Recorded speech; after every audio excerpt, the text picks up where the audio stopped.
Ya directamente, ahora sí, a lo prometido, hablar con Carlos Sosa, que es coach y nos va a hablar de la generación Z, de las razones por las cuales tienen dificultades en el lugar de trabajo. Carlos Sosa, gracias por atendernos. Santiago Montorfano lo saluda. Hola Santiago, un placer, buen día, ¿cómo estás? Bien, ¿cómo estás vos? Gracias por atendernos, que te corrimos un poquito el horario de la nota. Gracias por la gentileza.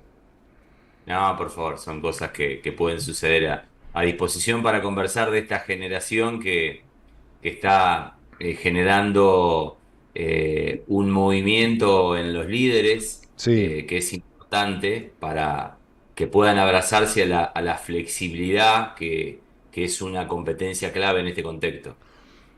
¿qué es la generación Z? Bien, la generación Z, identificada o llamada también como generación de cristal, son los nacidos de Ujú. alguna manera del año 2000, 2005, de acuerdo a la bibliografía en adelante, ¿no? Es Bien. decir, nosotros tenemos cinco o seis generaciones laborales, los primeros, los tradicionalistas de 1900 a 1945 nacidos, luego los baby boomers entre el 65 y entre el 46, perdón, y el 65, luego Sí. la generación X, que son los nacidos entre el 66 y año 80, y luego la generación Y entre el 80 y 1995 al año 2000, y luego viene la Ujú. generación Z. Eso en términos de edad. Luego, por supuesto, está las ganas, la predisposición y la juventud o envejecimiento mental que cada uno tenga, ¿no? Claro, claro, sí que va, no va siempre de la mano. Eh, Carlos, ¿y cómo absorben o cómo plantean la relación con el trabajo estos jóvenes? Porque viven una dinámica que nosotros no, en su momento no vivimos. Nosotros recuerdo que nos decían, eh, yo vengo a ser de la generación X por la clasificación que nos acabas de dar, nos decían vas a cambiar de trabajo por lo menos 8 o 9 veces, lo cual ya nos parecía una locura con respecto a lo que habían vivido nuestros viejos y nuestros abuelos. Hoy ya directamente hay un mundo freelance que está emergiendo, ¿no? Sí, así es. No vamos a ver más carreras de los 18 años a los 65, como antes inclusive de nosotros, por eso lo bien decís vos, ya nos llamaba la atención estos cambios de 8 o 9 veces en 30 o 35 años. Sí. Entonces, el trabajo ha cambiado su concepción, ya venía cambiando y se aceleró con la pandemia, donde el equilibrio vida-trabajo forma parte de la conversación día a día, de que los Ujú. problemas personales están presentes en el trabajo y a veces también se da al revés, digamos, donde nosotros nos cuesta desconectar y los problemas del trabajo, aun cuando no hayamos ido, siguen presentes con nosotros. Entonces, ahora se trabaja para vivir, para que sea una fuente de ingreso de disfrute, a diferencia de lo que nos pasaba antes, que vivíamos para trabajar, ¿no? Entonces, Ujú. ese cambio es sustancial, con lo cual además se suma lo que pasó en pandemia, que no sabemos si dentro de los 5 minutos siguientes vamos a estar o no vamos a estar vivos. Claro. El disfrute, la hora,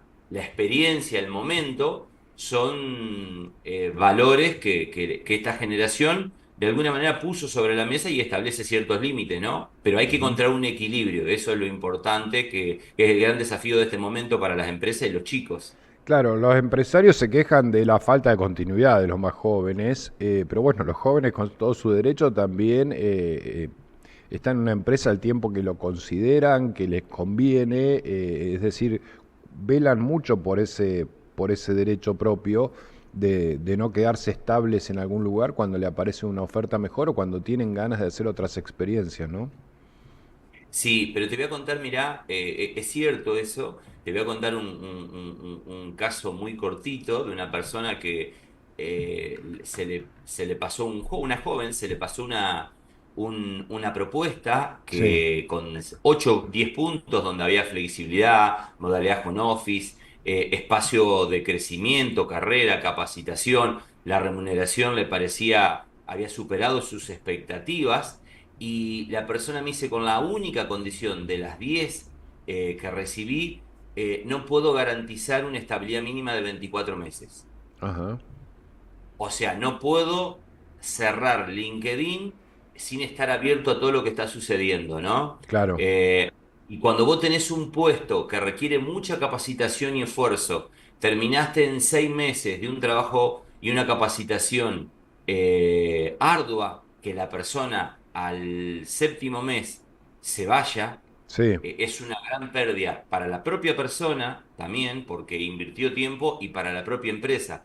Y Ujú. esa situación, en este caso, se dio antes de iniciar. Entonces, eso es positivo en el sentido de que la persona te lo dijo antes, entonces evitaste. ¿Y eso qué implica? Que vos tengas que seguir buscando hasta Ujú. dar con una persona. Por supuesto, nadie te va a garantizar que se va a quedar 5 años en un lugar, y más si no le gusta, Claro. pero mínimamente, si cierran las condiciones, tratar de comprometernos a una estabilidad mínima. Y estamos hablando de 24 meses. Sí, es complicado, sí, es muy complicado construir un staff como se hacía antes y empezar a transmitirles experiencia y a que transiten la curva de aprendizaje en empresas donde, bueno, permanentemente están yendo y viniendo, esa es la verdad. Y tienen otras alternativas. Digo, hoy uno quiere editar una foto, necesita un servicio de UX UI, necesita el desarrollo web, necesita cualquier servicio digital y hay páginas donde los jóvenes se ofrecen freelance para hacer cualquier tipo de trabajo de ese tipo, ¿no? Sí, la libertad es un valor que negocian mucho, la libertad, la flexibilidad. Entonces entro y salgo. Claro. De una manera son una especie de generación golondrina, Ujú. ¿no? Entonces, las empresas están en un periodo de acomodamiento. Yo creo que se va a lograr un acomodamiento, van a ofrecer mejores condiciones, los líderes tienen que tener también la capacidad de tener una conversación espontánea, porque los jóvenes buscan eso. Ujú. No todos los jóvenes son iguales, por supuesto, hay gente Claro, que claro. quiere, hay gente que sí realmente quiere una estabilidad, y también esa persona que es joven en algún momento también empieza a crecer y empieza a buscar cierta estabilidad que es Ujú. necesaria, porque Claro. si no pareciera que el movimiento continuo es lo único positivo. Y también reflexionar, parar, pertenecer a un lugar es importante. Por Ujú. eso las empresas tenemos que vernos como una marca donde tenemos que de alguna manera vender, inspirar, pertenencia, y ahí hay valores, hay visiones que hay que tratar de contagiar. Antes Claro. se imponían en el liderazgo tradicional, hoy hay que intentar venderlo. Antes había una relación asimétrica entre el líder y el liderado, porque el Ujú. líder era el que ofrecía el trabajo y el que ofrecía la paga. Eso se terminó. Sí. Hoy vos tenés que intentar vender un proyecto y ver si a la gente le gusta o no. Y bueno, entonces hay condiciones de igualdad, por un lado. Pero también es cierto cuando uno escucha a nuestros clientes, pymes o corporaciones, digamos también aún más grandes, donde la tolerancia a la frustración de los jóvenes es muy baja, y ahí es donde aparece la denominación de cristal. Ujú. Los tengo que tratar con cuidado, los hablo con cuidado, porque ante el menor inconveniente tiro la toalla y me voy. Sí. Y bueno, y la vida te enseña de que vos tenés que perseverar, que tenés que aceptar, que tenés que luchar. No todo se logra de una, digamos. Ujú. Bien, sí, yo tengo acá tenemos un staff de mucha gente de 20 y algo, y yo le digo la generación de cristal peyorativamente y se enojan y se pelean conmigo, pero por supuesto todo en términos de broma, pero es cierto que de todas maneras no sé si no es más de aquello, ¿no? Los abuelos también nos decían a nosotros que éramos bastante blanditos, digamos, por decirlo de alguna manera, y nosotros le estamos transmitiendo un poco de eso a los que vienen atrás. Pero bueno, es cierto que se han criado en otro contexto, ¿no? Claramente. Sí, sin duda. Y por ejemplo, en el caso de, no sé, de mis padres o de tus Sí, padres, tal vez tu padre trabajaba y tu madre estaba adentro, ahora sí. trabajan los dos. Es otro tipo de educación, y también los padres tal vez en la actualidad tenemos culpa y buscamos asistirlos de otra manera, o con una sobreprotección, o con un regalo, o con una culpa que antes no estaba. Ujú. Entonces todo está como más frágil. De todas maneras, yo valoro muchísimo de los chicos la espontaneidad y el sinceramiento emocional. Claro. Antes había mucha hipocresía en las empresas. Eso es un factor que se ha ido disminuyendo, porque ahora hay voz, ahora las personas se expresan. Entonces, al líder construir equipo, mantener una reunión de equipo, le cuesta más. Entonces, el líder tiene que sacar una habilidad que antes no era necesaria, porque el foco estaba en los resultados. Y Claro. ahora hay que equilibrar resultados y relaciones, digamos, Ujú. ¿no? Entonces, el líder tiene que ser un poco psicólogo, un poco padre, además saber,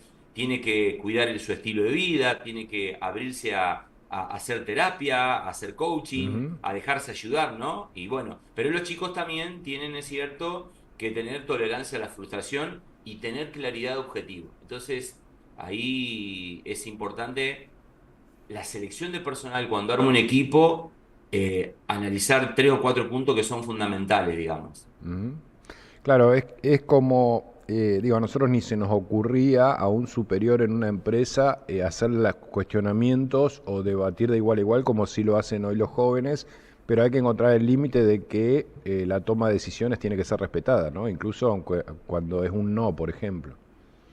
Por supuesto, además, mira, hay algo fundamental a mí, amo trabajar con líderes, empecé hace 25 años con líderes desde abajo hacia arriba. ¿Qué te quiero decir con esto? Con pymes en pequeña situación Ujú. donde el 74% de las pymes tiene de 1 a 5 empleados, el 18% siguiente tiene de 6 a 20, y ese segmento donde el 92% tiene esa estructura pequeña, todos necesitan empujar. Sí. Cuando el equipo de trabajo es pequeño o mediano, no se puede negociar la actitud. Y ahí el líder tiene que ser determinante, Ujú. tiene que establecer condiciones, solo que ahora debe estar abierto a detectar cosas que antes se pasaban de largo. Bien. Entonces, hay que establecer condiciones, tiene que tener convicción y determinación la persona que lidera, que está a cargo de un equipo, porque al fin y al cabo, los resultados, él va a tener que poner la cara, ¿no? Entonces, claro que tiene que exigir. Para mí la exigencia no se negocia, Ujú. lo que sí es que ahora vamos a relaciones que tienen un equilibrio entre cercanía y exigencia. Bien. Eh, Carlos, el desempleo, ¿lo seguimos midiendo igual? Porque yo digo, el desempleo se define como la persona que está buscando trabajo y no lo encuentra, digamos, ¿no? Tradicionalmente así lo definen las consultoras. Ahora, la pregunta es, en toda esta dinámica, ¿cómo se mide quién es un desempleado y quién no? Porque, digo, puede llegar a necesitar una redefinición esa variable, ¿no? Claro, claro que hay que redefinir. Muy buena pregunta porque ahora inclusive pasa lo siguiente. Cuando medíamos el desempleo, era aquellas personas que estaban fuera de la población económicamente activa, Sí. pero hoy hay gente que hizo un ahorro y está desempleado, está sin empleo, pero no le interesa buscar empleo Ujú. porque quiere tomarse un año sabático o unos meses o unas semanas. Y Sí. digo, ¿esa gente iría a la medición o no? Bueno, entonces me parece que en este contexto ha cambiado o cambia el tema de qué es desempleo, qué Ujú. realmente es desempleo. ¿Es la Sí. gente que está sin trabajo o es la que está buscando empleo? Ujú. Entonces, ahí comparto con vos esto que traes.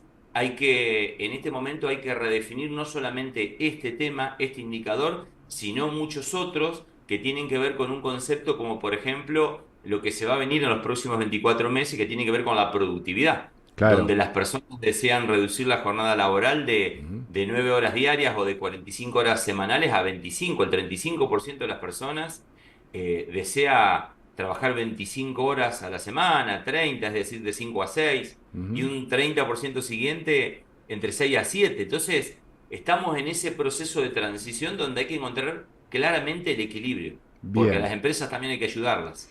Y las empresas se van a ayornar, me parece a mí, a un mundo más ligado al emprendedurismo, ¿no? En el sentido, creo, digo yo, que tal vez las grandes corporaciones, salvo raras excepciones, van a tender a una dinámica mucho más ayornada a los tiempos que corren, digo, porque hoy una gran empresa, salvo que estemos hablando de Microsoft, no sé, de grandes gigantes, no sé si tiene sentido como inversión o es mucho más arriesgado hoy intentar algo tan estable. Mirá, vos sabés que yo creo que vamos hacia una relación de interdependencia. Ujú. Nosotros venimos de un formato de la vieja relación de dependencia donde yo te contrataba, te establecía condiciones y te pagaba un sueldo. Y vos Sí. me tenías que garantizar X performance, por eso a cambio. Pero existía la marca comercial, existía la marca, en este caso, bueno, vos dijiste Microsoft, o si Sí. vamos al mundo deportivo, existía el Inter de Miami y Messi estaba más desapercibido. Hoy la persona es una marca personal que Claro. emprende, que además de venir a trabajar con vos, tiene un hobby del Ujú. cual puede vivir, también puede aportarle ingresos o no. Entonces, para mí vamos a un escenario de interdependencia donde van a existir estructuras que tenemos que cuidar porque Ujú. al fin y al cabo las estructuras dan jerarquía, dan un orden, Sí, se alejan de la anarquía, ujú. pero la persona va a venir con su sello, con su espontaneidad. Bien. Y participa de esa estructura, pero sale y va a otra estructura. Y hay una especie de economía colaborativa. Ujú. Creo que vamos hacia ese mundo, sobre todo en los segmentos, de alguna manera, como estás diciendo, fuera de las corporaciones grandes, que tenemos eso, ¿no? Ujú. Para mí una empresa se va a parecer mucho a un club en un futuro. Claro, claro, va a ser más una relación de socios circunstanciales, entre comillas, que de una relación de dependencia jerárquica entre empleadores y empleados, básicamente. Exactamente, pero a un club hay una comisión, hay una Claro. estructura también que tiene que abrir la puerta de ese club, que hay que Ujú. cuidarlo. Entonces, eso, vamos hacia ese lugar, donde Bien. la persona tiene su impronta, tiene una etiqueta en la frente, tiene un sello personal y también está la marca, ¿no? Ujú. Lo que sí para mí es muy importante y quiero dejarlo como un mensaje para los jóvenes y para la audiencia, tenemos que cuidar la estructura de la empresa porque ustedes están en Neuquén, yo en este caso estoy transitoriamente en Entre Ríos, y Sí. son localidades que para su desarrollo a cualquier centro urbano pequeño necesita de empresas para generar fuente de trabajo, desarrollo y evolución en una sociedad, ¿no? Ujú. Entonces, por favor, cuidemos las empresas, cuidemos la rentabilidad, cuidemos los resultados. Está Bien. claro, sabiendo que hay cambios en el mundo, en la vida y que no todo es trabajo. Carlos Sosa, clarísimo y muy gentil, ¿eh? Te mando un abrazo grande, muchas gracias por habernos atendido y te esperamos cuando quieras aquí en la tierra de Vaca Muerta, que tiene mucho de todo esto para trabajar. Mucho, mucho, mucho potencial. Así La es. verdad que me encanta Neuquén, he pasado, así que bueno, sería un placer. Y gracias por las preguntas porque me hiciste reflexionar. No, gracias a vos que nos ayudaste a aprender. Un abrazo grande. Gracias, un abrazo. Chau, chau. Gracias. Buen fin de semana. Carlos Sosa, consultor especializado en liderazgo y coach empresarial.